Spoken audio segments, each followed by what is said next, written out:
এই যে মিস্টার, আপনার সমস্যাটা কি? মানে? রুমের দরজা বন্ধ করে শাড়ির আঁচল কোমরে গুঁজে দিয়ে একদম রেগে গিয়ে জানতে চাইতেই মেয়েটির দিকে অবাক হয়ে জানতে চাইলাম। অবাক হব না কেন? মেয়েটির সাথে আমার বিয়ের কথা চলছে। আজ মেয়েটিকে পরিবারের সাথেই দেখতে আসলেও অনেকটা জোর করেই পাঠিয়ে দেওয়া হয় আলাদা কথা বলার জন্য। অনিচ্ছা সত্ত্বেও যখন মেয়েটির পিছু পিছু আসলাম, কে জানতো যে এই রুমের দরজা বন্ধ করে অগ্নিরূপ ধারণ করবে। বেশ অবাক আর কিছুটা ভয় নিয়েই মেয়েটির দিকে ভয়ে ভয়ে বললাম, বাহ, এত রাগ আর তেজি মেয়ে, প্রথমবার এমন কথা। মানে কি আপনাকে বোঝাতে হবে? আপনি কি বুঝতে পারছেন না? না মানে, আপনার কথা আমি কিছুই বুঝতে পারছি না। ন্যাকা যেন ভাজা মাছটা উল্টে খেতে জানে না। মানে? মানে এই বিয়ে হবে না। মেয়েটির কথা শুনেই চমকে উঠি। বলে কি, কিছুদিন পর বিয়ে, সব ঠিকঠাক, আর এখন বলছে এই বিয়ে হবে না? তাহলে কি মেয়ের অন্য কোনো সম্পর্ক আছে কারোর সাথে? শহরে মেয়ে থাকতেও পারে। তাই থাকতে না পেরে মেয়েটির দিকে তাকিয়ে বলেই ফেললাম, কেন, আপনার কি কোনো প্রেমিকা আছে? মেয়েটির কথা শুনে কথাগুলো বলতেই মেয়েটা রেগে গিয়ে বলল, একদম বাজে কথা বলবেন না, খুন করে ফেলবো। আর কোনো প্রেমিক প্রেমিক নেই। আমি এখন বিয়ে করব না, আর গ্রামে তো ভুলেও বিয়ে করব না। তাই এই বিয়ে হবে না। আপনাকে এই বিয়ে ভাঙতে হবে। মেয়ের কথা শুনে কেমন জানি সব গুলিয়ে যেতে লাগলো। এ কেমন মেয়ে রে বাবা, কাকে বিয়ে করতে এসেছিলাম? বিয়ে না করতে এত কিছু, আর বিয়ে হলে না জানি কার কপালে কি আছে। মেয়েটির রাগে রাগে মায়াবী চোখের দিকে তাকিয়ে আকাশ পাতাল ভাবছি। তখনই মেয়েটি বলল, এই যে কথা বলছেন না কেন? ভাবছি এখন কি বলবো। কি বলবো মানে?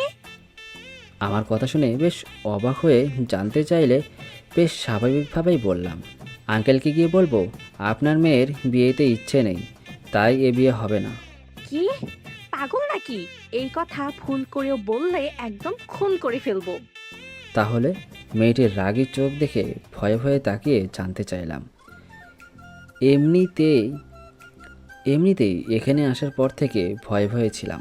বন্ধুদের কাছে শুনেছি মেয়ে দেখতে গিয়ে কত রকম অভিজ্ঞতা হয়েছে, তাদের কথা শুনে কিছুটা ভয়ে ছিলাম। আর এখন তো এসে তো দেখি আরও ভয়ঙ্কর অবস্থা সম্মুখীন হতে হলো। কোনো রকম এখান থেকে ফিরে যেতে পারলেই হয়। যে মেয়েরে বাবা, কার ভুল? আর ভুল করেও শহরের মেয়ে বউ করার ইচ্ছা নেই। এ তো শহরে মেয়ে নয়, যেন সাক্ষাৎ ডাকাত। আমার দিকে রাগে কটকট করে তাকিয়ে বলল, বলবেন আমাকে আপনার পছন্দ হয়নি, তাই এই বিয়ে করতে পারবেন না। কিন্তু আমি তো। কিসের কিন্তু? যা বলেছি সেটাই। জি।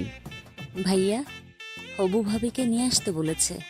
মেয়েটির রাগী চোখ দেখে মাথা নেড়ে সম্মতি দিতেই বাহিরে ছোট বোনের ডাক শুনতে পেলাম। মেয়েটির দিকে আরেক নজর তাকিয়ে দরজা খুলে দিতেই ছোট দাঁত বের করে হাসতে থাকে। ওকে দেখেই গা জ্বলে যাচ্ছে। যা কিছু হয়েছে তার সব কিছুর জন্য দায়ী এই হারামিটা। রুম থেকে বেরিয়ে সোজা ড্রয়িং রুমে এসে হাজির হলাম। আর পিছু পিছু মেয়েটিও বেশ ভদ্রভাবে এসে হাজির, যেন ভাজা মাছ উল্টে খেতে জানে না। এদিকে আব্বু আম্মু বেআইবিএন ডাকা শুরু করে দিয়েছে। আব্বু অনেক আগে থেকে ঈশিতার আব্বুকে চেনেন। শুধু চেনেন বললেও ভুল হবে, দুজন দুজনের ভালো বন্ধুও বটে। ও, ঈশিতা হচ্ছে আমার হবু বউ। তবে তবে এখন সেটা হবু বউ হচ্ছে কি না বলা যাচ্ছে না, কেননা আব্বু আম্মু অলরেডি বৌমা করে ফেললেও ঈশিতার এই বিয়েতে ইচ্ছে নেই। তাই বিয়েটা হবে কি না সেটাও বলা যাচ্ছে না। ঈশিতা বেশ কয়েকবার রেগে আমার দিকে তাকালেও আব্বুকে কথাটা বলতে গিয়েও বলতে পারিনি। বাসায় গিয়ে বলবো মনে মনে ঠিক করে রেখেছি। একসময় বিদায় নিয়ে বাসার উদ্দেশ্যে রওনা হলাম। আব্বু আম্মু আসার সময় আবার জোর করে ঈশিতার হাতে 1,000 টাকার নোট গুছিয়ে দিল। বেশ কয়েকবার না না করলে আম্মু বলল, রাখো তো, তুমি আমার ছেলের বউ না শুধু, আজ থেকে তুমি আমাদের বাড়ির মেয়েও। আম্মুর কথা শুনে ঈশিতা আর চোখে আমার দিকে তাকিয়ে টাকাটা রেখে দিল। আমার 1,000 টাকা খরচা গেল, কি দরকার ছিল এত আতিখ্যাতা দেখানোর জন্য? আম্মু তো জানে না যে তাদের বাড়ির বউ হয়ে এই মেয়ে যাচ্ছে না, জানলে হয়তো টাকা দিত না। বাসায় আসার পথে রুবি তার হবু আবির গুণগান গাইতে গাইতে কান ঝালাপাড়া করে ফেলল। একদিনেই এত কিছু জেনে ফেললো, অথচ বিয়ে হচ্ছে না সেটা জানতে পারলো না। আব্বু আম্মুর সাথে থাকায় কিছু বলতেও পারিনি, সব কথা শুনে যাচ্ছি। বাসায় পৌঁছে আমার রুমে যাওয়ার আগেই আম্মুকে বললাম, আম্মু আমার রুমে আসো তো। আম্মুকে বলতে আম্মু আমার রুমে এসে হাজির। কিভাবে কথাটা বলবো ভেবে পাচ্ছিলাম না, তবে বলতে হবে এটা জানি। এমন মেয়েকে আবার কে বিয়ে করবে? বিয়ের পর জীবন তেজপাতা করে ফেলবে। বল কি জন্য ডেকেছিস? আম্মু, আমি ওই মেয়েকে বিয়ে করতে পারবো না। কি বলছিস তুই এই সব? আমার কথা শুনে আম্মু বেশ অবাক হয়ে জানতে চাইল। অবাক হওয়ার কথা, কেননা কিছুক্ষণ আগ পর্যন্ত সব ঠিকঠাক চললেও এখন মাঝখানে বেঁকে বসলাম। আম্মুর কথা শুনে বিচলিত না হয়ে বললাম, যা বলছি তাই, এই নিয়ে আর কোনো কথা বলতে চাই না। আমি এই মেয়েকে বিয়ে করব না, এটাই শেষ কথা। অন্ত শোন। আম্মুকে কথাগুলো বলেই রুম থেকে বেরিয়ে আসলাম। আম্মু বেশ কয়েকবার ডাক দিলেও না শোনার ভান করে চলে আসি। সোজা চলে যাই মাঠের দিকে। সারাদিন বাসায় না ফিরলেও রাতের দিক বাসায় ফিরে আসি। বাসায় এসে বুঝতে পারি আব্বু রেগে আছেন। কারো মুখে কোনো কথা, সব কিছু কেমন নীরব হয়ে আছে। আব্বুকে বেশ ভয় পাই, তাই চুপি চুপি রুমে চলে আসলেও আব্বুর কথাগুলো শোনা যাচ্ছে। তোমার ছেলের মেয়ে পছন্দ হয়নি তো আগে বললো না কেন? এখন আমি কিভাবে মুখ দেখাবো? আমার মান সম্মানের কথা একটু চিন্তা করলো না? সেই দিন রাতে আর কারোর সাথে দেখা করিনি। আম্মু না আসলেও ছোট বোন মুখ কালো করে বেশ কয়েকবার ডাক দিল। বিয়ে করব না সেটা শুনেই বেচারা মন খারাপ করে ফেলেছে। কত আশা ছিল বিয়েতে। থাক, যখন বিয়ে করব তখন না হয় পূরণ করবে ইচ্ছেগুলো। 2 দিন চলে গেলেও আব্বুর সামনে একবারও পড়িনি। আম্মু অনেকবার বোঝানোর চেষ্টা করলো, অনেকবার জানতে চেষ্টা করলো কেন বিয়ে করব না। তবে প্রতিবার বলতে গিয়েও চুপ হয়ে গেছি। বাবারে বাবা, যে মেয়ে যদি ভুল করে বিয়ে করে ফেলি, না হয় কি করে বসে। খুব সকাল সকাল ঘুম ভেঙে যায় ফোনের শব্দ শুনে। আধো ঘুমে ফোন রিসিভ করতেই ওপাশ থেকে বলে উঠল, এই যে এত বেলা অবধি কিসের ঘুম? মেইলি কণ্ঠে শুনে কিছুটা চমকে উঠি। এমনভাবে তো ডাকার কেউ নেই, আর এত সুন্দর করে, তাও আমাকে। বেশি কিছুক্ষণ চুপ করে রইলাম। আবার স্বপ্ন দেখছি না তো? না, আমি তো সজাগই আছি। আমার তন্দ্রা কাটে ওপাশ থেকে ফের কণ্ঠস্বর শুনে। ওপাশ থেকে বেশ ঝাঁঝালো কণ্ঠে যেন বলে উঠল, আপনার সাথে কিছু কথা আছে। কে আপনি? আর আমার সাথে আপনার কিসের কথা? একসাথে এত প্রশ্ন? আমি আপনার ছোট বোনের হবু ভাবি বলছি। কি? মেয়েটির কথা শুনে এক ঝটকায় শোয়া থেকে উঠে বসে পড়লাম। চোখে ঘুম যেন মুহূর্তের মাঝেই হারিয়ে গেল। বলে কি এই মেয়ে আমার নম্বর কোথায় পেলে? আর হঠাৎ করেই কেন ফোন করে দেখা করতে বলল? মনের মাঝে তখন হাজারো প্রশ্ন ঘুরপাক খাচ্ছে। ঈশিতা তখন মিষ্টি হাসি দিয়ে বলল, জি হ্যাঁ। আমার সাথে কেন দেখা করতে যাচ্ছেন? সেটা সময় হলেই জানতে পারবেন। আজ বিকাল 4টায় দেখা হচ্ছে, মনে থাকে জানো। এই যে কিছু বলার আগেই ফোন কেটে দিল। তোর কী যে হচ্ছে সকাল সকাল কিছু বুঝতে পারছি না। আবার নম্বরটা ডায়াল করতেই ফোন সুইচ অফ দেখাচ্ছে। মাথায় তখন যেন দুশ্চিন্তা ভর করেছে। কিছুই বুঝতে পারছি না। শুয়ে শুয়ে ভাবছি কে হতে পারে। তখনই আব্বুর ডাক শুনতে পেলাম। অনিচ্ছা সত্ত্বেও গেলাম, নয়তো সকাল সকাল বকাঝকা শুনতে হবে। এত বেলা অবধি ঘুমিয়ে থাকিস? ও, আমি অন্ত। পড়াশোনা শেষ করেই চাকরির জন্য ছুটব, তখনই বাসায় বিয়ের জন্য উঠে পড়ে লাগে। যখন অনেক কষ্ট করেও বোঝাতে পারছি না, তখন বাধ্য হয়ে রাজি হতে হলো। আব্বুর একটাই কথা, পড়াশোনা শেষ করে চাকরি করতে হবে এমন কোনো কথা নেই। তার ব্যবসা দেখাশোনা করলেও হবে। আর ঈশিতা হচ্ছে আব্বুর বন্ধুর মেয়ে। সবাই মাত্র অনার্স 3য় বর্ষ শেষ করেছে। মেয়েটি দেখতে খারাপ না, শ্যামলা গড়ন, মায়াবী চেহারা, প্রথম দেখায় প্রেমে পড়ে যাওয়ার মতো। যখন রবির কাছ থেকে ছবি নিয়ে দেখি, তখন থেকে স্বপ্ন বুনতে শুরু করি। কে জানতো স্বপ্ন দেখার আগেই ভেঙে যাবে মায়াবী চেহারার আড়ালে একটা ডাইনির বসবাস করে।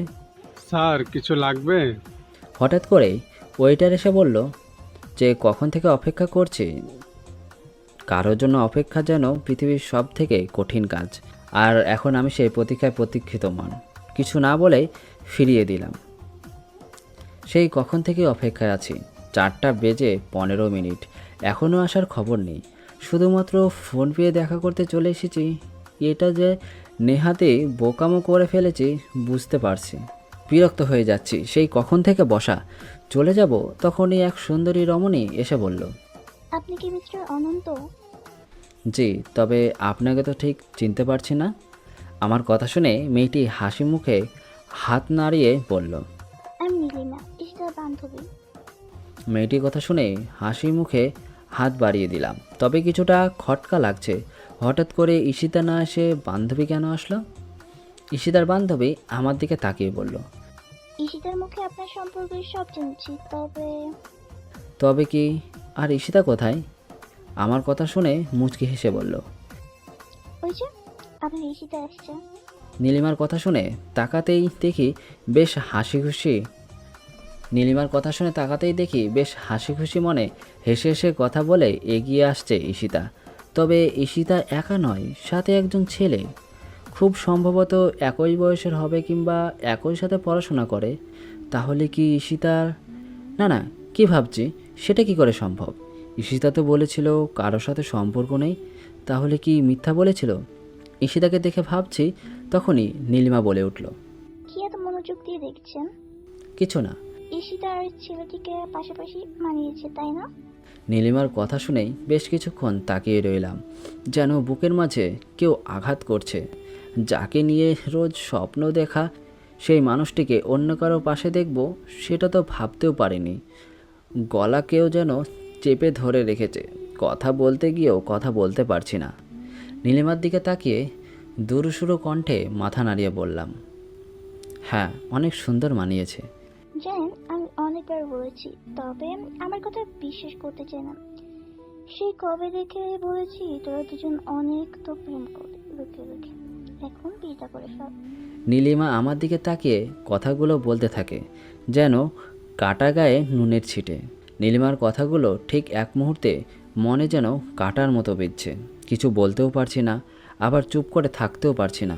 নীলিমার কথাগুলো বলছে আর মুচকি মুচকি হাসছে, যা আমার কাছে অসহ্য লাগছে। ঈশিতা ছেলেটির হাত ধরে ধরে হাসি মুখে সামনে এসে দাঁড়ালো। যা দেখে শরীর চলে যাচ্ছে। ইচ্ছে করছে কান বরাবর একটা চড় দিয়ে জিজ্ঞাসা করি, সেই দিন তো বড় গলায় বলেছিলেন লাইফে কেউ নেই, তাহলে এই ছেলেকে? আর এত হাত ধরেই হাঁটাহাঁটি হচ্ছে কেন? নাকি আমাকে দেখানোর জন্য? ঈশিতার দিকে বেশ কিছুক্ষণ তাকিয়ে থেকে অন্যদিকে তাকাতেই ঈশিতা বলে উঠল, সরি, আসতে একটু দেরি হয়ে গেল, প্লিজ কিছু মনে করবেন না। না, ঠিক আছে। কোথায় দেরি হলো? আচ্ছা, পরিচয় করিয়ে দেই। ও হচ্ছে... থাক ঈশিতা, আমি বলেছি। ঈশিতা বলতে চাইলে নীলিমা বাধা দিয়ে বলল। নীলিমার কথা শুনতেই হাসি মুখে ঈশিতা ছেলেটির দিকে তাকিয়ে বলল, রাসেল, ও হচ্ছে অন্ত, যাকে তোমার কথা বলেছিলাম। ও, তার মানে ছেলেটির নাম রাসেল। আমার কথার আগেই বলে রেখেছে। বাহ, ভাবা যায়। আর এটা বলল না তাদের মাঝে এত সুন্দর সম্পর্ক আছে।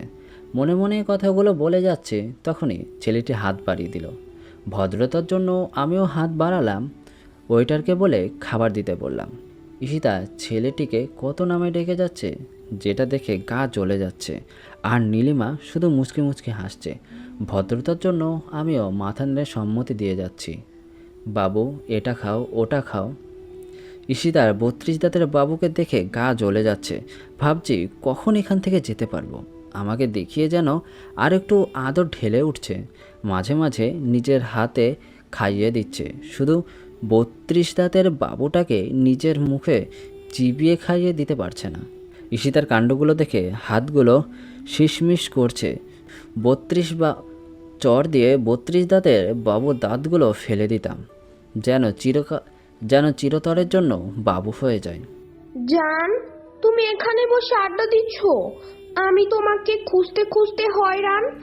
হঠাৎ করে কে যেন পিছনে এসে কথাগুলো বলে দাঁড়িয়ে কাঁধের ওপর হাত রাখলো।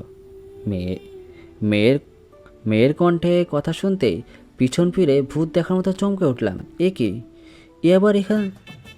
এ আবার এখানে কোথা থেকে এলো? রিতাকে দেখে মনে মনে কথাগুলো বলতেই সবাই ওর দিকে অবাক চোখে তাকিয়ে আছে। এমনভাবে কেউ এসে আমাকে বলবে কেউ ভাবতেও পারিনি। রিতাকে দেখে নিজেকে সামলে নিয়ে বললাম, না গো, তোমার জন্যই অপেক্ষায় ছিলাম, হঠাৎ করে এদের সাথে দেখা হয়ে গেল। দেখো, মিথ্যা বলবে না, আমি কিন্তু অনেক রেগে যাচ্ছি। রিতার অভিমানী রাগ দেখে উঠে রিতার কাছে এগিয়ে বললাম, লক্ষ্মীটি রাগ করে না, এই শেষবার, আর ভুল হবে না। ওয়েট ওয়েট, কে এই মেয়ে? রিতা কিছু বলতে যাবে তার আগে ঈশিতা নিজের চেয়ার ছেড়ে দিয়ে কিছুটা রেগে গিয়ে জানতে চাইল। ঈশিতা তো ভাবতেই পারছে না, আর ঈশিতা কি করে ভাববে আমি নিজেও ভাবতে পারছি না যে রিতার সাথে এমনভাবে দেখা হয়ে যাবে। ঈশিতার কথা শুনে রিতা বলল, জান, কে এই মেয়ে যে আমার সম্পর্কে এমন ভাবে জানতে চাচ্ছে? তোমাকে বলেছিলাম না যে বাসা থেকে একটা ডাইনি আর পেতনির সাথে বিয়ে দেখানোর জন্য উঠে পড়ে লেগেছে, এই সে মেয়ে। ভাগ্যিস তোমার মতো লক্ষ্মী বউ আছে আমার, নয়তো। কি? আমি ডাইনি? পেতনি? আমার কথা শুনে ঈশিতা রেগে গিয়ে তেড়ে আসলো, যেন পারলে আমাকে এখনই গিলে খাবে। তবে এই মুহূর্তে ঈশিতাকে রাগাতে পেরে বেশ ভালোই লাগছে। কিছুক্ষণ আগে কাটা গায়ে নুনের ছিটে দেওয়ার প্রতিশোধটা নেওয়া হয়ে গেল। ঈশিতা দেখতে যথেষ্ট সুন্দর, আর রেগে গেলে লাল টকটকে বর্ণ ধারণ করছে। ঈশিতার হাত থেকে রক্ষা পাওয়ার জন্য রিতা ঢাল হয়ে সামনে এসে বাধা দিয়ে বলল, খবরদার, আমার বরের গায়ে হাত তুলবেন না, খুব খারাপ হয়ে যাবে। সেটা থাম, কি করছিস? সবাই তাকিয়ে আছে। নীলিমা পরিস্থিতি বুঝতে পেরে তাড়াতাড়ি ঈশিতাকে গিয়ে বাধা দিল। ঈশিতা চেষ্টা করলেও ছুটে আসতে পারেনি। একসময় ঈশিতার সাথে হাত ধরে আসে সেই ছেলেটি গিয়ে শান্ত হতে বলল। রেস্টুরেন্টে অনেকেই তাকিয়েছিল আমাদের দিকে। ঈশিতা রেগে গিয়ে জানতে চাইল, এই মেয়ে বউ হয় কি করে? বাবু, তুমি বলনি যে আমাদের 6 বছরের সম্পর্কের পর 6 মাস হয়েছে বিয়ে করেছি? তোমার জন্যই তো এতদিন এই কথা লুকিয়ে রেখেছি। ঈশিতার কথা শুনে রিতার কথাগুলো বলতেই রিতার কাছে আবার ফিরে আসলাম। ঈশিতা তখন তেড়ে আসছিল। তখন অবস্থা সুবিধার নয় দেখে দূরে সরে গিয়েছিলাম। বললাম তো, বলা তো যায় না, আবার রাগের মাথায় কি করে বসে। রিতাকে বললাম, জানো, তোমার কাছে তো সবই বলেছি, বলার সময় পেলাম কই। তবে এবার আমাদের কথা বাসায় বলে দেব। আমার কথা শুনে ঈশিতা রেগে ফুসফুস করে বলতে শুরু করলো, কি? চিট বাটপার, বিয়ে করেছিস অথচ আবার আমাকে বিয়ে করার জন্য উঠে পড়ে লেগেছিস। একবারও বললি না বিয়ে করেছিস, আবার আমার জীবন নিয়ে খেলা করতে লেগে পড়েছিস। ঈশিতার রাগ মুখ দেখেও এইবার ভয় পেলাম না। কেন ভয় পাবো? এখন তো রিতা আছে পাশে, কাজেই ভয় পাওয়ার প্রশ্নই আসে না। ঈশিতার চোখে চোখ রেখে বললাম, এই যে একদম কাজে কথা বলবেন না। আমি আপনাকে নিয়ে কি খেলা খেললাম? আপনি তো সব শুরু করেছেন। আমি কি শুরু করেছি? তুই বললি না কেন তুই বিবাহিত? আমাকে বলার কই সুযোগটা দিলেন? তার আগেই তো কথা বলে দিলেন বিয়ে ভেঙে দিতে হবে।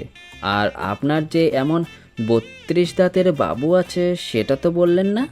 আবার বলে কিনা কোনো প্রেম টেম করে না। জীবনে এই প্রথম দেখলাম 32 দাঁতের বাবু, তাও ভালোবাসার মানুষ। আপনি চিট করছেন? ঈশিতার কথা শুনেই রিতা আমার দিকে রেগে তাকিয়ে বলল, কিসের চিটের কথা বলে? তোমাকে বলছিলাম না যে পেতনিটাকে দেখতে গিয়েছিলাম, তখন বিয়ে ভেঙে দেওয়ার জন্য উঠে পড়ে লেগেছিল। আমাকে বলেছিল তার কোনো প্রেমিকা নেই, অথচ দেখো এই 32 দাঁতের বাবু। আর আমাদের বিয়ে হয়েছে সেই কথা তো বলার সময়টাও দেয়নি। খবরদার, তুই আমাকে পেতনি বলবি না। তুই মিথ্যা বলেছিস। আমাকে কেন বলিস নাই তুই বিয়ে করেছিস? আমার কথা শুনে ঈশিতা রেগে কথাগুলো বলে তেড়ে আসতেই ছেলেটি বাধা দিয়ে বলল, ঈশিতা, তুই এমন করিস না, একটু।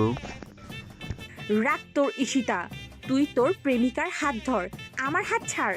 তোদের কথা শুনে এত কিছু হয়ে গেল। ঈশিতা ছেলেটির হাত এক ঝটকায় সরিয়ে দিল। ঈশিতার কথা শুনে থ হয়ে গেলাম। বলে কি, কার প্রেমিকা কার হাত ধরে বলে?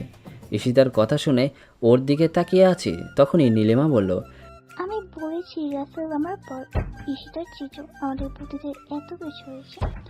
আসলে আপনাকে একটু বাঁচিয়ে দেখার জন্য এত কিছু। এখন দেখছিস তুই কেন মিথ্যা বলছিস? নীলিমার কথা শেষ না হতেই ঈশিতা বেশ রেগে গিয়ে জানতে চাইল। ঈশিতার চোখের কোণে পানি ছলমল করছে। ঈশিতার কথা শুনেই বললাম, এই মেয়েকে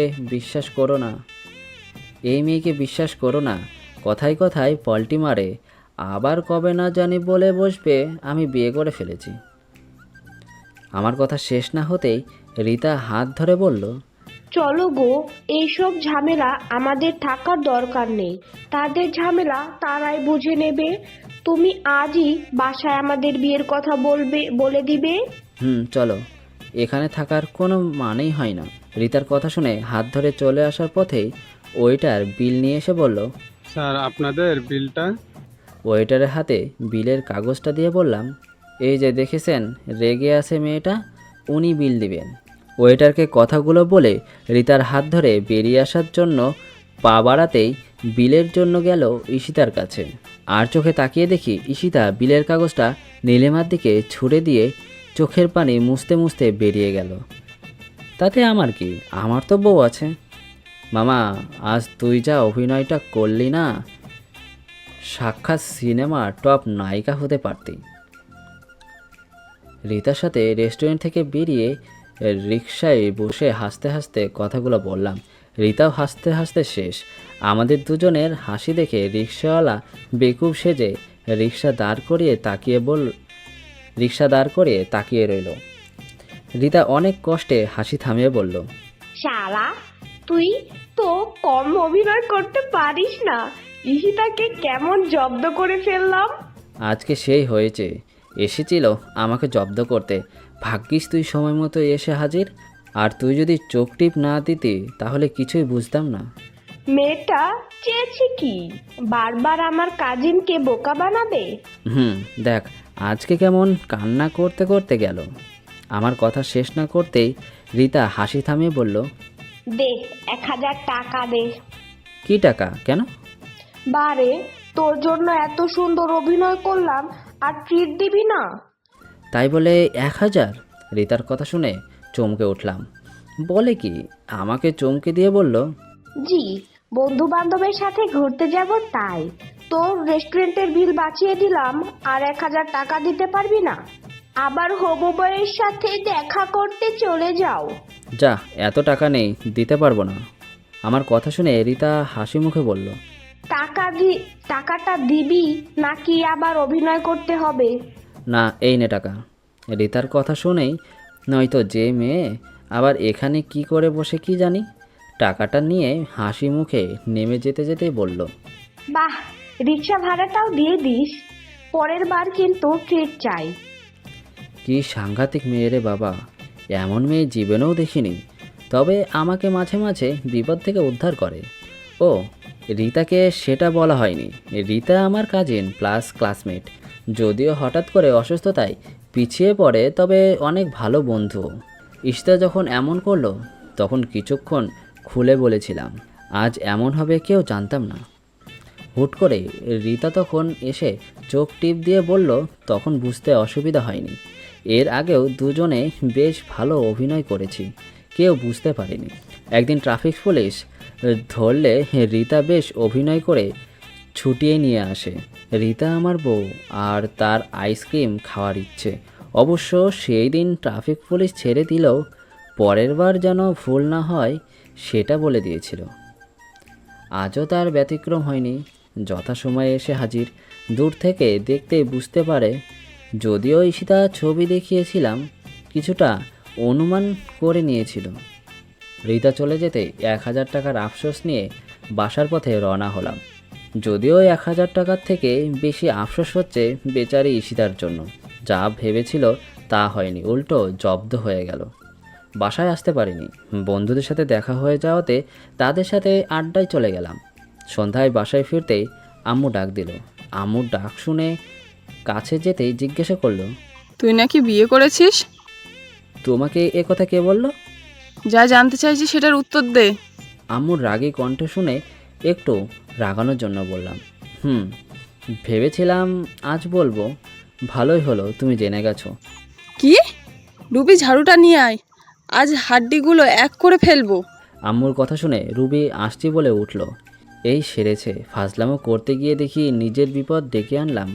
নিজেকে বাঁচানোর জন্য দৌড়ে গিয়ে রুমের দরজা লাগিয়ে দিতেই কেউ বলে উঠল, আসুন মহারাজা, আপনার জন্যই অপেক্ষায় ছিলাম।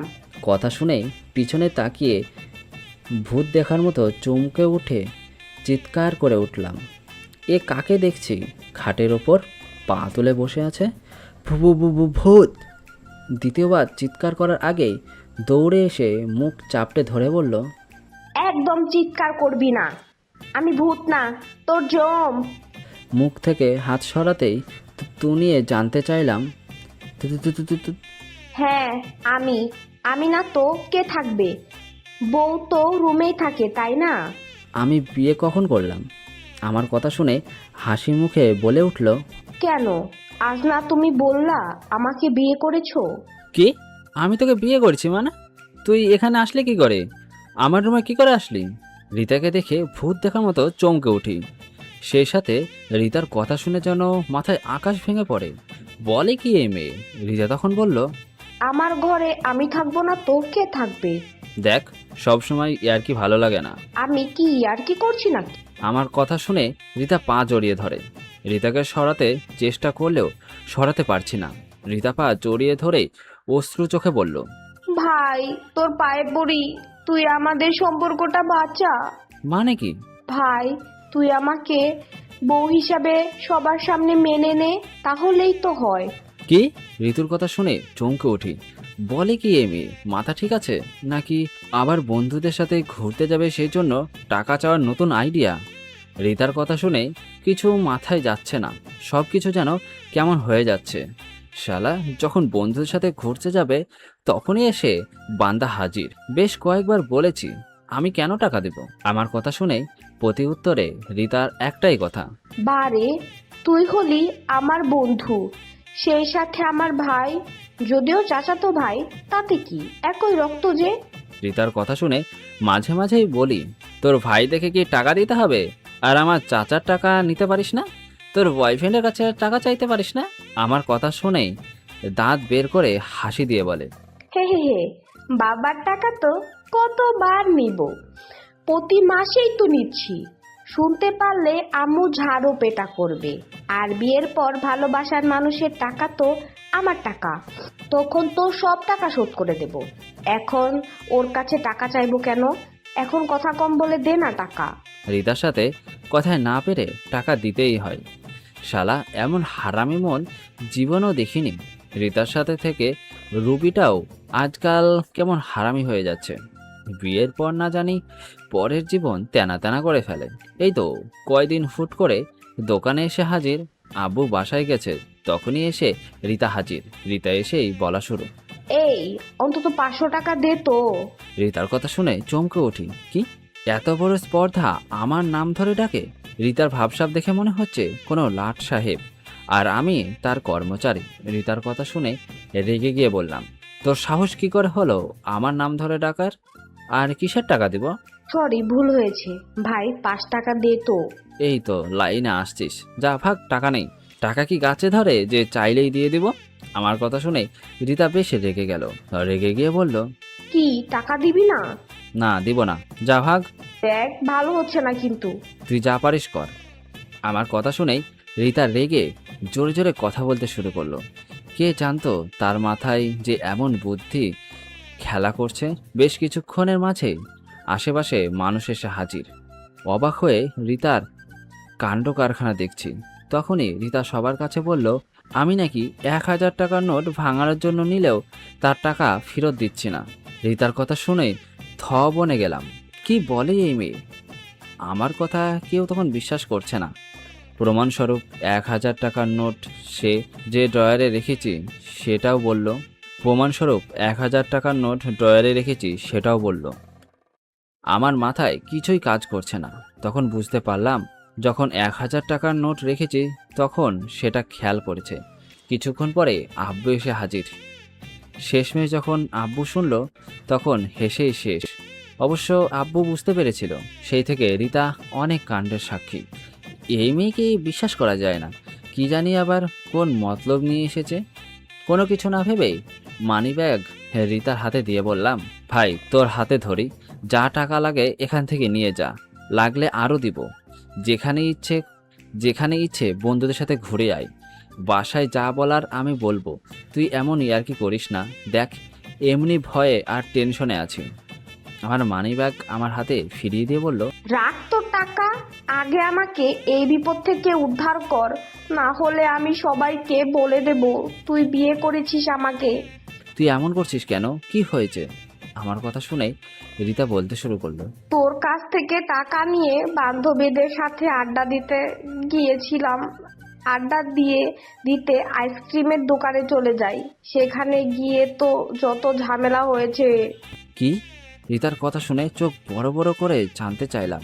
রিতা তখন কান্না কান্না কণ্ঠে বলতে শুরু করলো, কে জানতো তোর হবু বউ এমন ডাইনি, হঠাৎ করেই ইতি রাতুলকে দেখিয়ে দিল, রাতুলকে দেখেই তো চমকে উঠি, সাথে তোর হবু বউ, কি যেন নাম। ও ঈশিতা। রাহুলের সাথে বসা দেখে রাগে উঠে গেল। কি? আমার সাথে ফ্লার্ট করছে? আমার আড়ালে অন্য মেয়ের সাথে, তাও আবার তোর হবু বউ? কোনোভাবেই মেনে নিতে পারছি না। বেশ রেগে গিয়ে রাতুলকে বলেছিলাম, আমার আড়ালে অন্য মেয়ের সাথে? ছি, তোর লজ্জা করে না? আমার কথা শুনেই ঈশিতা চমকে ওঠে। ঈশিতার মামাতো ভাই রাতুল, কে জানতো? রাতুল যখন সব খুলে বলল তখন কি বলবো ভেবে পাচ্ছি না। ঈশিতা আমার সম্পর্কে সব জেনে বেঁকে বসলো। কোনোভাবে সে বেঁচে থাকতে এই বিয়ে হতে দিবে না। রাতুলের আব্বু ঈশিতাকে অনেক ভালোবাসে, অনেক আদর করে। শেষ উপায় না পেয়ে সব কথা খুলে বললাম আর হাতে ধরে ক্ষমা চাইলাম। এমন ভুল হবে না। এমন মেয়ে যে আমাকেও হার মানতে হলো। বস, তোর কপালে শনি আছে, ওই মেয়ে তোর পিছু লেগেছে। রিতার সব কথা চুপ হয়ে গেলাম। হাত থেকে মানিব্যাগটাও পড়ে গেল। কোন মেয়ের পাল্লায় পড়লাম? রিতার দিকে বেশ ভয়ে ভয়ে তাকিয়ে জানতে চাইলাম, কিন্তু তুই এখানে কেন? আর ঈশিতা কি চাই? ঈশিতাই নিয়ে এসেছে, আর হয় আজকে সবার সামনে সত্যিটা বলে দিবি, নয় ঈশিতাকে বিয়ের জন্য রাজি হবি, নয়তো আমার রাতুলকে হারাতে হবে। আমি পারবো না। রিতার কথা শুনে সাথে সাথে না করে ফেললাম। যে মেয়ে বিয়ের আগেই এত পোল্টি খেতে পারে, বিয়ের পর কি জানি কি করে বসে। আর প্রথমবারই তো বলে দিয়েছে গ্রামে বিয়ে করবে না। আমার কথা শুনে রিতা পায়ে পড়ে গেল। পায়ে পড়ে বলতে লাগলো, ভাই তোর পায়ে পড়ি, প্লিজ না করিস না, তুই ঈশিতাকে বউ হিসাবে মেনে নে। রিতার কথা শুনেই ভাবছি কোন বিপদে পড়লাম, কোন মেয়ের পাল্লায় পড়লাম। হঠাৎ করেই বাহির থেকে আম্মুর ডাক শুনতে পেলাম। দরজা খুলতেই বারবার চিৎকার করে যাচ্ছে। কিছু বলার আগেই রিতা গিয়ে দরজা খুলে দিল। একে একে আম্মু, আব্বু, চাচু, রুবি আর সবশেষে সেই পেতনি মানে ঈশিতা এসে হাজির।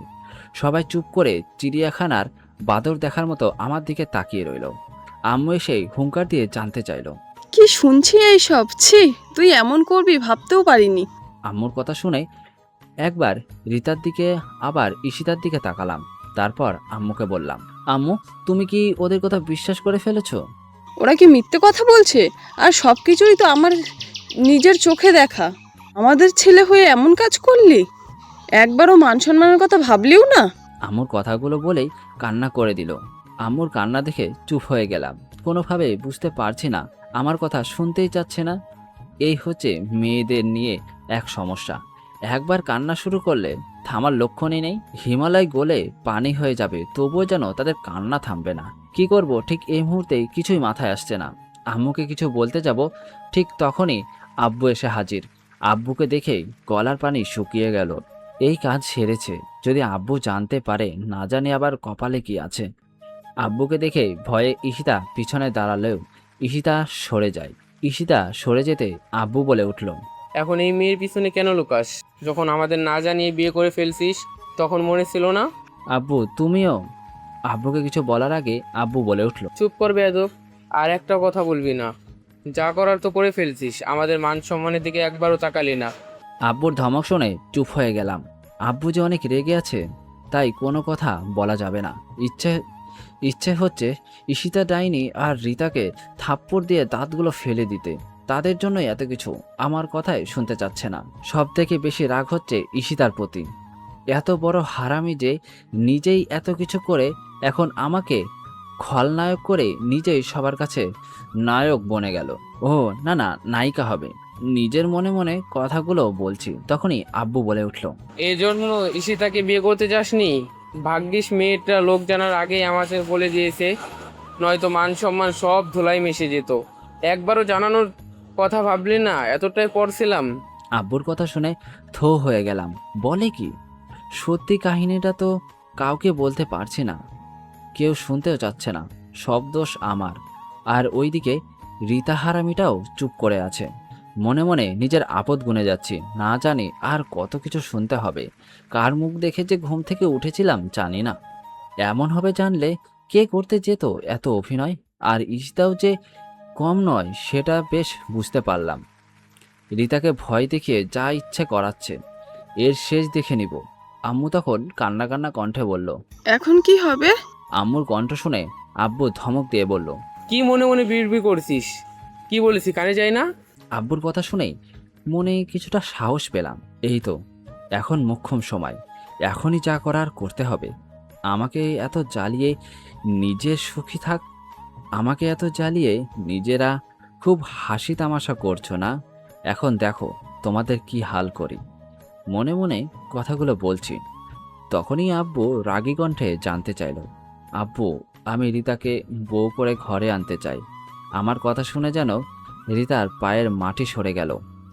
আর চোখে রীতা আর ঈশিতার দিকে তাকিয়ে দেখি ঈশিতার মাথায় যেন আকাশ ভেঙে পড়েছে। চোখে মুখে কেমন বিস্ময়। এমন কথা বলবো ভাবতেও পারিনি। আমার কথা শুনে সব থেকে বেশি চমকে ওঠে রীতা। চোখগুলো বড় বড় করে তাকায় আমার দিকে।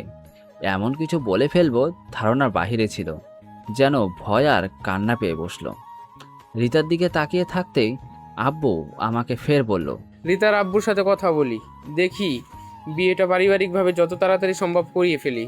আম্মুর দিকে ফিরে বলল, তুমি রীতাকে তোমার ঘরে নিয়ে নাও। ঈশিতা মামুনি, আমাদের ক্ষমা করে দিও। আর এই বাঁদরটা যেন বাসার বাহিরে যেতে না পারে। আম্মুর কথা শুনে ঈশিতা বলে উঠল, না আঙ্কেল, এইসব কি বলছেন? যা ভাগ্যে ছিল না তা কিভাবে পাবো? আমার দিকে আর চোখে তাকিয়ে রইল কিছুক্ষণ। ঈশিতার চোখের দিকে তাকিয়ে দেখি চোখের পানিগুলো ছলছল করছে। আমার দিকে আর চোখে তাকিয়ে রীতাকে ঈশিতা বলল, তোমরা সুখী হও আর তোমাদের বিয়েতে দাওয়াত দিতে ভুলে যেও না। আমি নিজের হাতে সাজিয়ে দিতে চাই। ঈশিতার কান্না অনেক কষ্টে দমিয়ে রাখলেও বুঝতে অসুবিধা হয়নি। রীতাও চুপ হয়ে গেল। কি থেকে কি হয়ে গেল ভাবতেই পারিনি। আব্বু তখন আম্মুকে ধমক দিয়ে বলল, এখনো দাঁড়িয়ে আছো কেন? আব্বুর ধমক শুনে আম্মু রীতাকে আর ঈশিতাকে নিয়ে রুম থেকে বের হয়ে গেল। আব্বুও রেগে রুম থেকে বের হয়ে গেল। তবে রুবি যায়নি। সবাই চলে যেতে এতক্ষণে রুবি বলে উঠল, ভাইয়া এমন একটা কাজ করলি, আমাকেও একটাবার জানানোর ইচ্ছে হলো না? আমাকে তো একবার বলতে পারতি। রুবি রুবি কথাগুলো বলে চলে যেতে চাইলে পিছন থেকে ডাক দিলাম। রুবিকে ডাক দিয়েই নিজেই কান্নায় ভেঙে পড়লাম। কি হতে কি হয়ে গেল আমি নিজেও জানি না। আব্বু আর চাচ্চু যে মানুষ নিঘাত বিয়েটা দিয়ে দেবে, একটু মজা করতে গিয়ে সব শেষ করে ফেলেছি। রীতার জীবনটাও নষ্ট হয়ে যাবে। কান্নার চোখে পানি ধরে রাখতে পারছি না। আমার কান্না দেখে রুবি অবাক হয়ে যায়। অবাক হয়ে আমার কাছে জানতে চাইলো, কি হয়েছে? তুই এমন ভাবে কান্না শুরু করলি কেন? রীতার কথা শুনে কান্না থামিয়ে একে একে সব কথা খুলে বললাম। আমার কথা শুনেই চমকে উঠে বলল, কি? তুই আগে সব বলিসনি কেন? রুবির কোনো কথার উত্তর দিতে পারিনি। রুবিও চুপচাপ রুম থেকে বের হয়ে যায়। একদিন পরে বিয়ে ঠিক হয়ে যায় রীতার সাথে। তবে রুম থেকে একটুও বের হয়নি, কারো সাথে কথা হয়নি, রীতা বা ঈশিতার সাথেও না। রুবি যখন খুশি হয়ে বিয়ের খবর জানালো তখন কিছুক্ষণ অন্ধকার দেখতে শুরু করি। মাথায় অনেক কিছু ঘুরতে থাকে। কখনো বাসা থেকে পালিয়ে যাওয়া কিংবা সবাইকে সত্যিটা বলে দেওয়া, তবে কোনো কিছুই হয়ে ওঠেনি। সময় দেখতে দেখতেই কিভাবে চলে যায়। আমার বিয়ের সময় চলে আসতেই অনিচ্ছা সত্ত্বেও বাবার মুখের দিকে তাকিয়ে বিয়েটা করতেই হলো। যখন কাজী সাহেব বিয়ে পড়ালো তখন কিছুই শুনতে পাইনি। মাথায় হাজারো দুশ্চিন্তা, শুধু মাথা নাড়িয়ে গেলাম। খুব ভালোভাবেই বিয়েটা হয়ে গেল। একে একে সবাই চলে গেল। রুবি আমাকে আমার রুমে পৌঁছে দিতে এগিয়ে এলো, সাথে আমার একমাত্র বন্ধুটাও আছে। রুমের দিকে পা চলছে না। কিভাবে যাব? যেখানে বসেছে অন্য কারো বসে থাকার কথা ছিল, সেখানে অন্য একজন, যাকে কোনোদিন অন্য চোখে দেখিনি। রুবি দরজার দিকে পাঠিয়ে আমাকে বলল, যা, তুই অনেক ভাগ্যবান। তোর ভালোবাসা তোর কাছেই রইল। আবার বউ পেয়ে ভুলে যাস না যেন। ট্রিট পাওনা রইল কিন্তু। রুবির কথা শুনেই মলিন মুখে হাসি দিতে চেষ্টা করলাম। রুবিকে বিদায় দিয়ে দরজা বন্ধ করে এগিয়ে গেলাম রিতার দিকে। কি বলবো ভেবে পাচ্ছি না, আর কোন মুখেই বা বলবো। অনেক সাহস নিয়ে তারপর বললাম, দেখ রিতা, এত কিছু হয়ে যাবে জানতাম না। কখনো ভাবিনি আমার জন্য তোর জীবনটা নষ্ট হয়ে গেল, তোর ভালোবাসা হারিয়ে গেল। সব কিছুর জন্য আমি দায়ী। পারলে আমাকে ক্ষমা করে দিস। আর তুই যদি চাস তাহলে তোর ভালোবাসার মানুষের সাথে কথা বলে আমি সব ব্যবস্থা করব। একদমে কথাগুলো বলতেই রিতা মাথার ঘোমটা ফেলে দিয়ে রেগে তাকালো। মাথার ঘোমটা ফেলে দিতেই ভূত দেখার মতো চমকে উঠি। মনের অজান্তে অস্ফুটে বলে উঠি, তুমি? আমার কথা শুনে ঈশিতা হুঙ্কার ছেড়ে একদম কাছে এসে পাঞ্জাবির কলার ধরে। ঈশিতার শ্বাসটুকুও বুঝতে পারছি। রেগে রেগে গিয়েই বলল, আমি না তো কে থাকবে? বিয়ে করার সময় কান কই ছিল যে মেয়ের নামটাও শুনতে পাসনি? না জেনেই বিয়ে করতে পাগল হয়ে গেলি? কি ভেবেছিলি তোকে এত সহজেই ছেড়ে দেব? ঈশিতার রাগী চোখ দেখে ভয়ে ভয়ে বললাম, মানে? আর না মানে করতে হবে না, তোর জন্যই এত কিছু হয়েছে। ফের যদি কখনো এমন করেছিস তো হাত পা ভেঙে দিব। ঈশিতা কথাগুলো বলেই কান্না শুরু করে দিল। ঈশিতার কান্না দেখে চুপ হয়ে গেলাম। কি করব ঠিক বুঝতে পারছি না। ঈশিতার কান্না থামিয়ে নিজে নিজে একে একে সব বলতে লাগলো। বিয়ে যখন ঠিক তখনই রুবি আব্বুর কাছে সব কথা খুলে বলে। আব্বু সব শুনে রেগে আগুন হয়ে যান, তবে রুবির জন্য কিছু বলতে পারেননি। হাজার হোক আদরের মেয়ে বলে কথা। তখন রুবি আর আব্বু মিলে বাকি কাজ সম্পূর্ণ করেন। মানে আমার সাথে ঈশিতার বিয়ে আর রিতার সাথে তার ভালোবাসার মানুষটির বিয়ে। যদিও এখন আমার বিয়েটা হয়েছে, রিতারটা পরে হবে। আব্বু যে ভালোবাসে আম্মুকে বিয়ে করেছে, তাই ভালোবাসার মূল্যটা ঠিকই বুঝেন। ঈশিতার মুখে সব কথা শুনে হেসে বলে উঠলাম, যাক, রুবির জন্য সব ঠিকঠাক হলো নয়তো। নয়তো কি? বিয়ে করার সময় হুঁশ ছিল না কাকে বিয়ে করিস? ঈশিতা রেগে গিয়ে জানতে চাইলে কয়েক পা পিছিয়ে গিয়ে বললাম, হুশ থাকবে কি করে? যে টেনশনে ফেলেছিলেন ভাগ্যিস পালিয়ে যায়নি, নয়তো এই বিয়েটাও হতো না। কি? ঈশিতা কিছুটা রাগ আর অবাক চোখে জানতে চাইলো। কথা বাড়াতে চাইলাম না, নয়তো যে মেয়েরে বাবারে বাবা না জানি আবার কি করে বসে। তাই বিছানার দিকে যেতে যেতে বললাম, কিছু না, ঘুম পাচ্ছে, আমি ঘুমাবো। আমার কথা শুনে ঈশিতা বলে উঠল, ঘুম পাচ্ছে না তো উপরে কি? নিচে বালিশ নিয়ে ঘুমান, আমি উপরে ঘুমামো। আর আপনি আজ থেকে নিচে ঘুমাবেন। খবরদার, যদি কখনো কাছে আসার চেষ্টা করেছেন তো হাত পা ভেঙে ফেলবো। কথাগুলো বলেই একটা বালিশ নিয়ে ছুঁড়ে ফেলে দিল। ঈশিতার দিকে চেয়ে অবাক হয়ে জানতে চাইলাম, মানে কি? ঈশিতা তখন অগ্নি চোখে তাকিয়ে বলল, কি ভেবেছিস আমি তোকে এইসব বলে দূরে সরিয়ে দেব? ভুলেও এমন চিন্তা ভাবনা মাথায় আনবি না। মানে? আর তুই করে কেন বলছেন? ঈশিতার কথা শুনে অবাক আর কিছুটা ভয় নিয়ে জানতে চাইলাম, বলছে কি মেয়েটা? পাগল হয়ে গেল নাকি? আবার কখন কি করে বসে ঠিক নেই। আমার কথা শুনে ঈশিতা আমার দিকে তেড়ে আসলো। ঈশিতার চোখের চাহনি আর আমার দিকে এগিয়ে আসা দেখে পিছিয়ে গেলেও শেষ রক্ষা হয়নি। ঈশিতা প্রথমবার পাঞ্জাবির কলার ছেড়ে দিলেও ফের দ্বিতীয়বার এসে ধরে ফেলে। শুধু ধরে ফেললে ভুল হবে, একদম কাছাকাছি এসে চোখে চোখ রেখে বলল, ন্যাকা যেন কিছুই বোঝে না। বিয়ে করেছি বরের কাছে থেকে দূরে থাকার জন্য নাকি? আমার সবটুকু অধিকার নিয়েই থাকবো। শালা আমার বরকে একটু বাজিয়ে দেখতে গেলাম, আর সে কিনা আমার সাথে গেম খেলে নিল। কি? আর কি না, একটু বাজিয়ে দেখতে চেয়েছিলাম। আর আপনি যে এত সুন্দর অভিনয় করেন জানা ছিল না, প্রথমে ভয় পেয়ে গেছিলাম। ঈশিতার কথা শুনেই হাসতে শুরু করে দিলাম। এই রাখি মেয়েটিও তাহলে ভয় পায়? আমার হাসি দেখেই বলল, দাঁত বের করে হাসবি না, পরের বার যদি এমন ভয় দেখাস খুন করে ফেলবো। ঈশিতার কথা শুনে হাসি বন্ধ হয়ে গেল। কথা বাড়িয়ে লাভ নেই, চুপ থাকাই ভালো। এতদিনে টেনশনে ঘুম হয়নি, আজ বড্ড বেশি ঘুম পাচ্ছে। তাই কথা এড়ানোর জন্য বললাম, আমার ঘুম পাচ্ছে, আমি ঘুমাবো। কথাগুলো বলেই কোলবালিশ আর কাঁথা নিয়ে সোফায় ঘুমাতে চলে গেলাম। এরকম পেতনির সাথে এখন ঝগড়ার ইচ্ছে নেই, আর ঝগড়া করার ইচ্ছেটাই আসছে কোথা থেকে? ঈশিতা যে রাগী মেয়ে, আবার কি না কি করে বসে। শেষে বিয়ের প্রথম রাতই মধুর রাত হয়ে যাবে বিষের রাত। ঈশিতার কাছ থেকে সরে গিয়ে কোলবালিশ নিয়ে সোফায় আসতেই ফের হুঙ্কার দিয়ে ঈশিতা বলল, কোল বালিশ নিয়ে কোথায় যাচ্ছিস? তোকে না বলছি আমার সাথে ঘুমাতে? আর আজ থেকে কোনো কোল বালিশ থাকবে না, মাত্র একটা বালিশ থাকবে। একটা বালিশ থাকবে মানে? আমি কোথায় ঘুমাবো? তুই বালিশে ঘুমাবি, আর আমি তোর বুকে মাঝে মাথা রেখে প্রতিদিন ঘুমাবো। এখন বুঝছিস? আমি পারবো না এমনভাবে ঘুমাতে। আমার কথা শুনে হাতের কাছে থাকা কলমদানি হাতের কাছে নিয়ে বলল, পারবি না মানে কি? ঈশিতাকে দেখে ভয়ে ভয়ে বললাম, না পারবো। এই তো লক্ষ্মী ছেলের কথা। এখন যাও বাবু, আমি ফ্রেশ হয়ে আসছি। ঈশিতা কথাগুলো বলেই ফ্রেশ হতে চলে গেল। সেই কখন থেকেই বিয়ের সাজে বসেছিল। ঈশিতার কথা শুনে মাথা ঘুরতে শুরু করলো। এ কেমন মেয়ে বিয়ে করলাম রে! এখনই এই দশা, আরও তো বাকি জীবন পড়েই আছে। বন্ধুর মুখে শুনেছি বিয়ের প্রথম রাত নাকি মধুর হয়, আর আমার তো দেখি পুরাই উল্টো। ঈশিতার সাথে কথা না বাড়িয়ে বাধ্য ছেলের মতো উপরে এসে ঘুমালাম। যদিও কোলবালিশ নিয়ে ঘুমানোর ইচ্ছে ছিল, তবে ঈশিতার জন্য সেটা বাদ দিতে হলো। আমার আবার কোলবালিশ ছাড়া ঘুম আসে না। বিছানায় একপাশে শুয়ে কথাগুলো ভাবতেছি, তখন বুঝতে পারছি ঈশিতা বিছানার ওপরে এসেছে।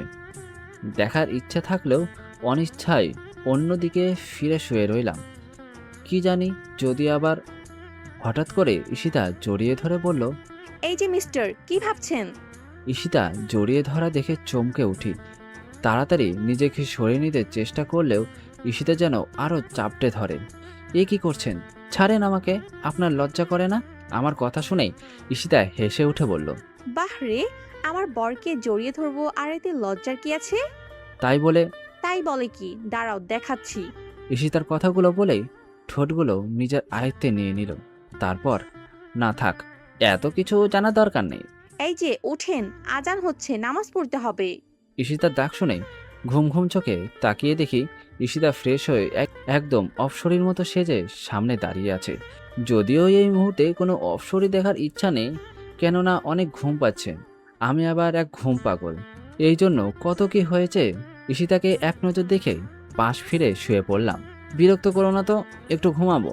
ঘুমাবেন মানে? নামাজ কে পড়বে? পরে নিব। কি এখন মানে? এখন নয় তো মাথায় পানি ঢেলে দিব। ঈশিতার কথা শুনে লাফ দিয়ে বিছানা থেকে উঠে পড়ি। চোখ বড় করে ঈশিতার দিকে তাকিয়ে বললাম, কি মেয়ে রে বাবা, এমন কথা তো জীবনেও শুনিনি। কি শোনেননি? আমি তো আপনার মতন মানুষ জীবনেও দেখিনি যে এত সুন্দর ঘুমাতে পারে, সামনে সুন্দরী বউ দেখেও। সুন্দরী না, একটা পেট। কি বললি?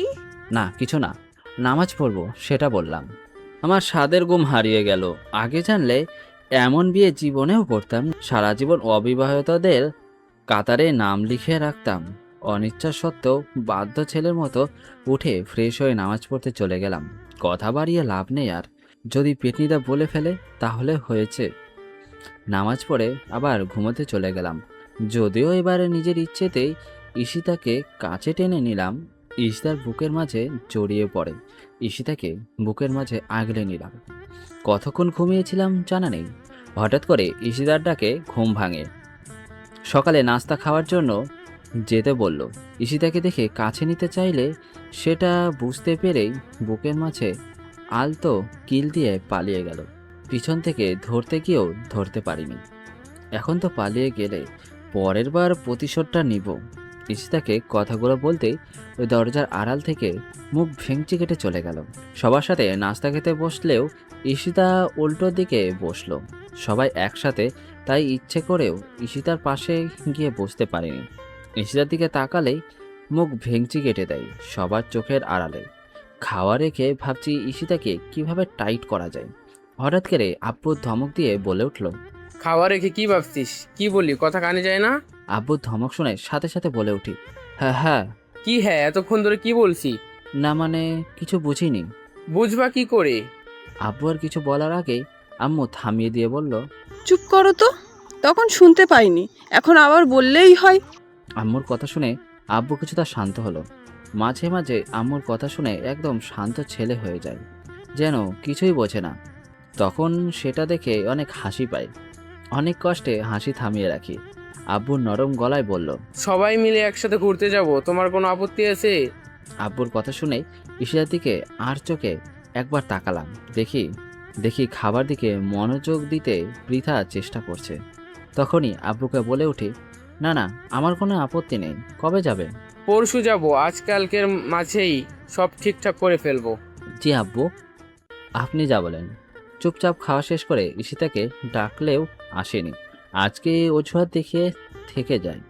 ঈশিতার প্রতি অনেক রাগ হলেও আম্মু থাকায় চুপচাপ রুমে চলে আসি। রুমে ভালো না লাগায় ড্রয়িং রুমে গিয়ে টিভি অন করে টিভি দেখতে শুরু করলে তখনই রীতা এসে হাজির। রীতাকে দেখে ভূত দেখার মতো চমকে উঠি। সেই যে রুমের ভিতর আবদ্ধ হয়েছিলাম, তারপর থেকে রীতার সাথে দেখা নেই। হবে কি করে আমি যে আজই রুম থেকে বের হলাম। রীতাকে দেখেই বললাম, কিরে তুই কোথায় ছিলি, দেখিনি যে। আমার কথা শুনে রীতা মুখ ভেঙচি কেটে পড়ল। দেখবি কি করি, এখন তো সুন্দরী ভাবিকে পেয়েছিস, আমাদের বোনদের কি এখন চোখে দেখবি? দেখ, বাজে বকবি না। যা কিছু হয়েছে সব তোর আর ঈশিতার জন্যই। তো বিয়ের সময় কোথায় লুকিয়েছিলি? কোথাও না, তুই তো চোখ বুজেছিলি, দেখবি কি করে? বয়রা ছিলি নাকি যে কানে কোনের নামটাও শুনিসনি? আরে রীতা আপু যে, কখন আসলি? আমার কথার মাঝে হঠাৎ রুবি এসে হাজির। রুবি এসেই আমার পাশে বসে কথা বলতে শুরু করলো। তারা দুজনে বেশ কিছুক্ষণ কথা বলেই রুবি আমার দিকে ফিরে বলল, ভাইয়া 500 টাকা দে তো। রুবির কথা শুনেই চমকে উঠে বলি, 5 টাকা? কিসের টাকা, কেন দেব? আমার কথা শুনেই রুবি বলল, আমার যে ট্রিট পাওনা ছিল তার থেকে কিছু দে। ট্রিট? আর আমি কেন টাকা দেব? দেখ ভাইয়া, তোর জন্য এত কিছু করলাম আর তুই এখন জানতে চাচ্ছিস? রুবির কথা শুনে বললাম, কি করছিস? ঈশিতাকে পাইয়ে দিলাম, সেটা ভুলে গেছিস? তুই পায়ে দিলে কই? আর না পেলেই ভালো হতো। যা, কোনো টাকা নেই। আমার কথা শুনে রুবি রেগে গিয়ে বলল, টাকা নেই মানে? খুব খারাপ হবে বলে দিলাম কিন্তু। যা, কি করবি করিস। তখনই ঈশিতা এসে হাজির। রীতাকে দেখিয়ে বলল, রিতা, তোমার এখন বুঝি সময় হলো? আর রুবি, কি নিয়ে তোমরা দুই ভাই বোন তর্ক করছো? ঈশিতার কথা শুনেই রুবি বলতে লাগলো, ভাবি, ভাইয়া নাকি আবার রীতা আপুকে বিয়ে করতে চায়। তোমাকে রেখে দ্বিতীয় বিয়ে করতে চাচ্ছে। এটা নাকি ভাইয়ার অনেক দিনের স্বপ্ন। রুবির কথা শুনে থ হয়ে গেলাম। বলে কি মেয়েটা? আমাকে এ কোন বিপদে ফেলার ধান্দায় আছে? 5 টাকার জন্য এত বড় মিথ্যা কথা? ঈশিতার দিকে ভয়ে ভয়ে তাকিয়ে ঢোক গিলে বললাম, ঈশিতা তুমি বিশ্বাস? চুপ কর, তোকে বেশ ভালো করেই জানি তোর আবার বিয়ে করার ইচ্ছে না। রুমে চল, তোর দ্বিতীয়বার বিয়ে করার শখ আমি মিটাবো। ঈশিতা, রুবি ডাহা মিথ্যা কথা বলছে।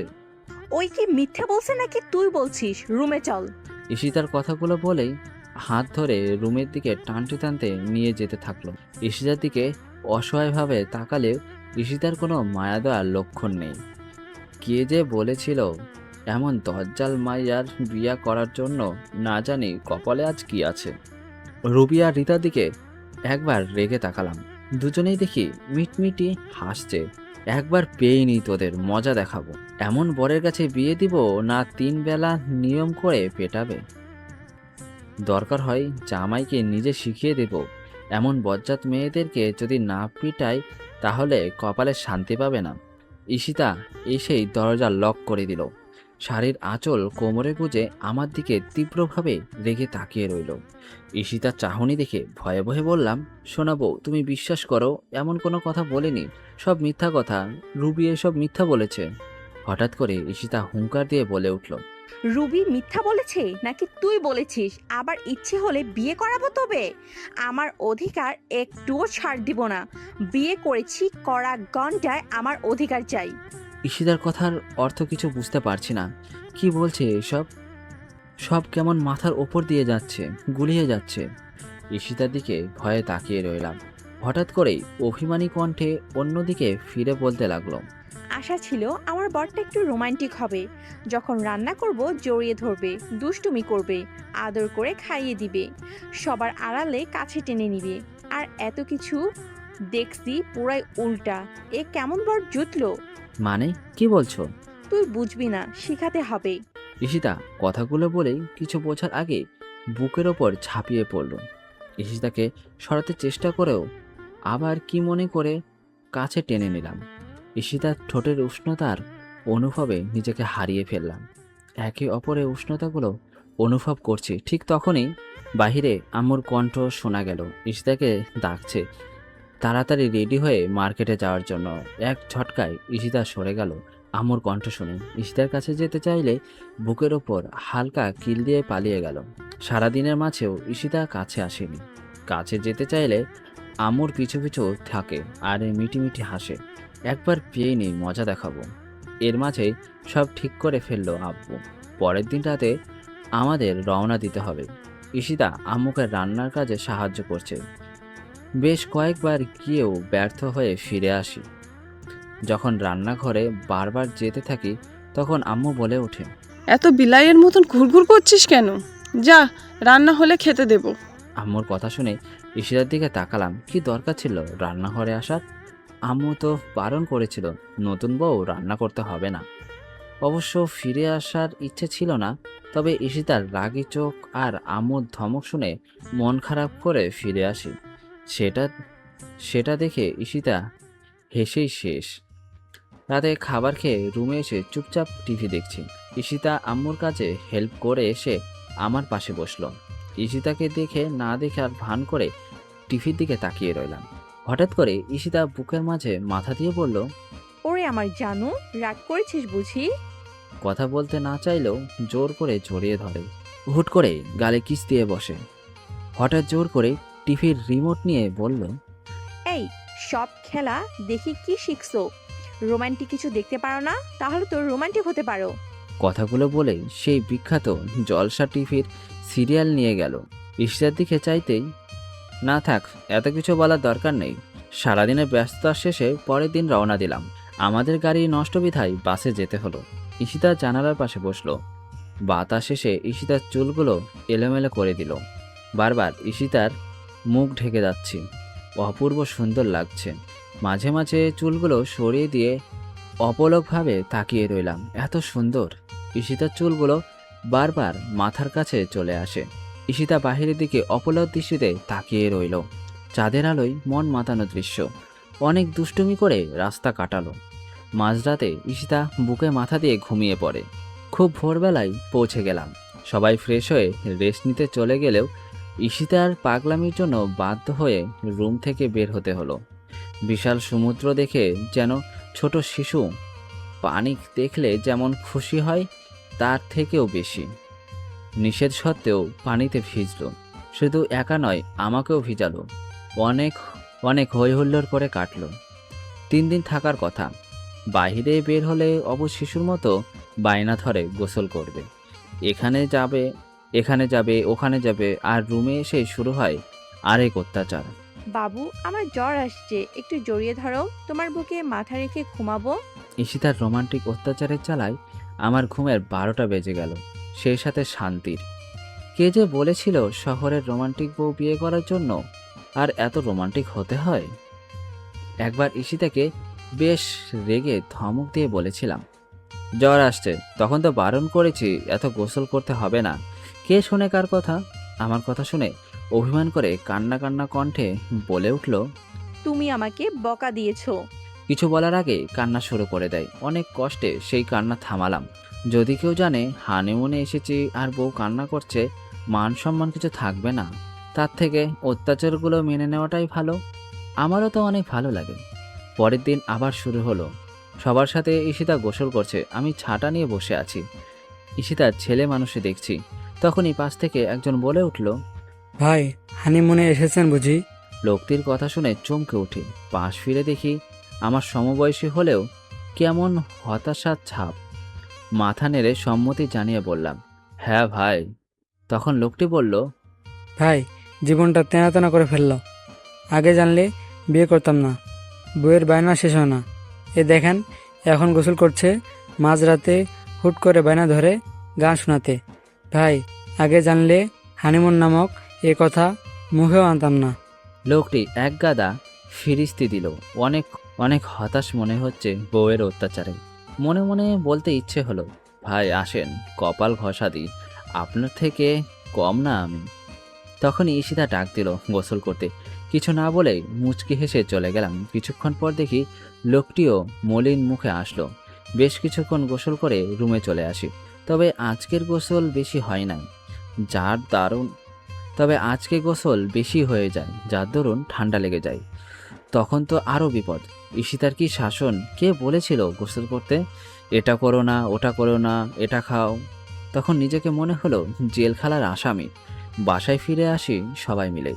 বাসায় এসে ঈশিতা চলে গেল ফ্রেশ হতে। তখনই রুবি বলে উঠল, ভাইয়া, ঈশিতা ভাবি তো অনেক রোমান্টিক। তোর কত খেয়াল রাখে, ভাগ্যগুণে পেয়েছিস। রুবির কথা শুনে বলে উঠলাম, রোমান্টিক না ছাই, আমাকে তেজপাতা করে ফেলেছে। এটা করো না, ওটা করো না। বাবারে বাবা, আগে জানলে সেটা বিয়েই করতাম না। কি ভাবির নামে এই কথা? আমি এখনই বলছি, দাঁড়া। এই শোন। তখনই ঈশিতা এসে কোথা থেকে হাজির। আমার দিকে রেগে তাকিয়ে বলতে লাগলো, কয়বার ডাক দিলাম, কানে যায়নি, এখন রুমে এসো। ঈশিতার কথা শুনে ভয়ে ভয়ে তাকালাম। শুনে ফেললো না তো? রুবি দেখি মুচকি মুচকি হাসছে। ঈশিতার সাথে সাথে রুমে আসতেই দরজা লক করে বলল, ওখানে বসে কিসের কথা হচ্ছিল? রুমে আসার মনে থাকে না? না মানে। না মানে কি? কোন শাড়িটা পরবো চয়েস করো। ঈশিতার কথা শুনে রেহাই পেলাম না। যাক, কিছু শুনতে পাইনি, ভয় পাওয়ার কিছু নেই। ঈশিতার দিকে তাকিয়ে মুচকি হেসে নীল শাড়ি হাতে নিয়ে বললাম, আমার রোমান্টিক বউকে নিয়ে কথা হচ্ছিল, এই নীল শাড়িতে বেশ ভালো মানাবে। রোমান্টিক না ছাই। হঠাৎ করে ঠোঁটে স্পর্শ করলো। যেই ধরতে যাব এক ধাক্কায় সরি দিয়ে পালিয়ে গেল। ঈশিতাকে ধরতে গিয়েও ধরতে পারিনি। চলে যাওয়ার দিকে তাকিয়ে রইলাম। যাওয়ার সময় তাড়াতাড়ি ফ্রেশ হয়ে রেডি হতে বলল। আজকে বাইরে যাবে সবাই মিলে। ঈশিতা চলে যেতেই বাধ্য ছেলের মতো রেডি হয়ে গেলাম। বেশ কিছুক্ষণ পর ঈশিতা ফিরে আসলেও ধরা দেয়নি। মুচকি হেসে চলে যায়। ঈশিতাকে আজ অপূর্ব সুন্দর লাগছে নীল শাড়িতে। সবাই একসাথে রেডি হয়ে বাইরে যাওয়ার জন্য নিচে নামতেই রুবি আর রীতা এসে হাজির। রীতা আর রুবিকে দেখে দূরে সরে গেলাম। না জানি হারামি দুইটা আবার কি মতলব করে আছে। মনে আছে দুইটার বদমাশির শাস্তি। রুবিকে তো আম্মু চোখের আড়াল করতেই দেয়নি। আম্মুকে বলেছিলাম, দেখো আম্মু, অচেনা জায়গা, রুবিকে একা ছেড়ে দিও না, না জানি আবার কোন বিপদ হয়। আমার কথা শুনে রুবিকে এক মুহূর্তের জন্য হাতছাড়া করেনি। রুবির আনন্দটাই মাটি হয়ে যায়। সেই থেকে রুবি আমার উপর ক্ষেপে আছে। আর রীতার তো ফোনে জব্দ করে রাখছি, সেই সাথে চাচির চোখের আড়ালও হতে দেইনি। রীতা যখন ফোনের দিকে নজর, তখন চাচিকে দেখিয়ে বলেছিলাম, এত ফোনের দিকে তাকিয়ে থাকে চোখগুলো নষ্ট হয়ে যাবে। কি আছে এই ফোনে? আর ওকে দেখে রাখবেন, দেশের পরিস্থিতি ভালো না। তারপর বাকিটা ইতিহাস। এক ঝটকায় ফোন কেড়ে নিল। চোখের আড়াল হতে পারেনি। তারা দুজনেই ক্ষেপে আছে আমার ওপর। এর প্রতিশোধ নিয়েই ছাড়বে। এদের দেখছি আর নিজের বিপদ গুনে যাচ্ছি। না জানি মনে মনে কি ফোন দিয়ে আসছে, আর চোখে আমার দিকে তাকিয়ে আছে। মনে মনে ঈশিতার কথা ভাবছি। এখন না জানি কোথায় আছে। ঈশিতা থাকলে ধারে কাছে আসার সাহস পাবে না। হুট করে কে যেন এসে হাত ধরে ফেললো। পাশ ফিরে তাকাতেই দেখি ঈশিতা। আমার চোখে চোখ পড়তে লজ্জায় মাথা নিচু করে ফেললো। সবার আড়ালে জড়িয়ে ধরে কপালে স্পর্শ করে বললাম, আমার শহরের রোমান্টিক বউ, এমনভাবে বাকিটা সময় পাশে থাকলেই হবে। ঈশিতা লজ্জা কণ্ঠে বলে উঠল, বিয়ে করেছি কি ছেড়ে যাওয়ার জন্য? তখনই রুবি এসে ফিসফিস করে বলল। রুবিকে ধমক দিয়ে বললাম, ভাইয়া, কিসের এত রোমান্টিক কথা বলিস? সেটা তোর শুনতে হবে না, আমার শহরের রোমান্টিক বউ শুনলেই হবে। তুই তোর রাস্তা মাপ, তাই না বউ? হুম। আমাদের কথা শুনে রুবি মুখ ভেঙচি কেটে চলে গেল। হয়তো ভেবেছিল একটা ঝগড়া লাগাবে, তবে সেটা হয়নি। যত ইতরামি করো, এখন সেটা বোঝা হয়েছে। দুজন দুজনের দিকে তাকে এক অপূর্ব হাসি দিয়ে পথ চলতে শুরু করি। সবার চোখে ফাঁকি দিয়ে আজ শহরটা ঘুরে দেখব। দুজনে রিকশায় পাশাপাশি বসে কিংবা হাতে হাত রেখে পিচ ঢালা পথটা হাঁটব। এমন শহরে রোমান্টিক বউ পাশে থাকলে আর কি চাই?